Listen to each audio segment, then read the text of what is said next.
네, 공군 훈련병이 하반신 통증으로 수차례 군 병원에 찾았지만 치료받지 못해 결국 장애 판정을 받고 의병 전역했다는 소식 최근 보도해드렸는데요.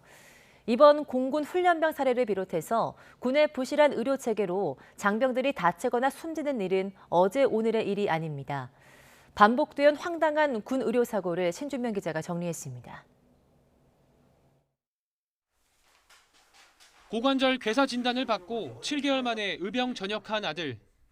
조금만 더 일찍 발견했다면 수술까진 안 해도 됐을 거라는 민간 의사의 말은 아버지의 머릿속을 떠나지 않습니다.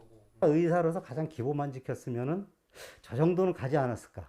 나중에 알게 되니까 계속 화가 치밀어. 시간이 지나면 지날수록 화가 치밀어. 군내 황당한 의료사고는 반복되고 있습니다. 지난 2011년 고열에 시달리던 노우빈 훈련병이 처방받은 건 고작 해열제 2알. 숨진 뒤 드러난 사망 원인은 뇌수막염이었습니다. 이런 걱정할 수 있을 것 같으면 제가 애한테 잘해줬을 거예요. 편지도 자주 썼을 거예요. 그런데 얘 편지 4통 쓸 때 저는 1통밖에 안 썼고 이 편지도 열어보지 못하고 죽었더라고요.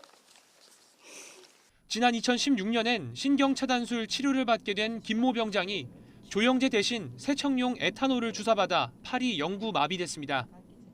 엄마랑 같이 일하느라 이제 저녁하고도 일하려고 했는데 그것도 아예 못하게 되고 이제. 국군 홍천병원의 한 군의관은 왼쪽 발목을 다쳐온 병장의 멀쩡한 오른쪽 발목에 관절 내시경 수술을 하기도 했고 어지럼과 두통을 반복적으로 호소한 훈련병은 적절한 치료를 받지 못한 채 훈련소에서 당뇨 합병증으로 숨졌습니다.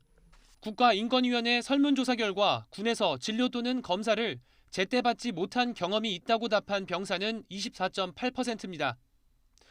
또 군 의료 서비스에 만족하지 못한 병사는 18.7%로 치료 결과 미흡과 진료 불성실, 의료진 전문성 부족 등이 이유로 꼽혔습니다. 군 병원에선 대부분 단기 군의관들이 진료와 수술을 담당하고 있습니다.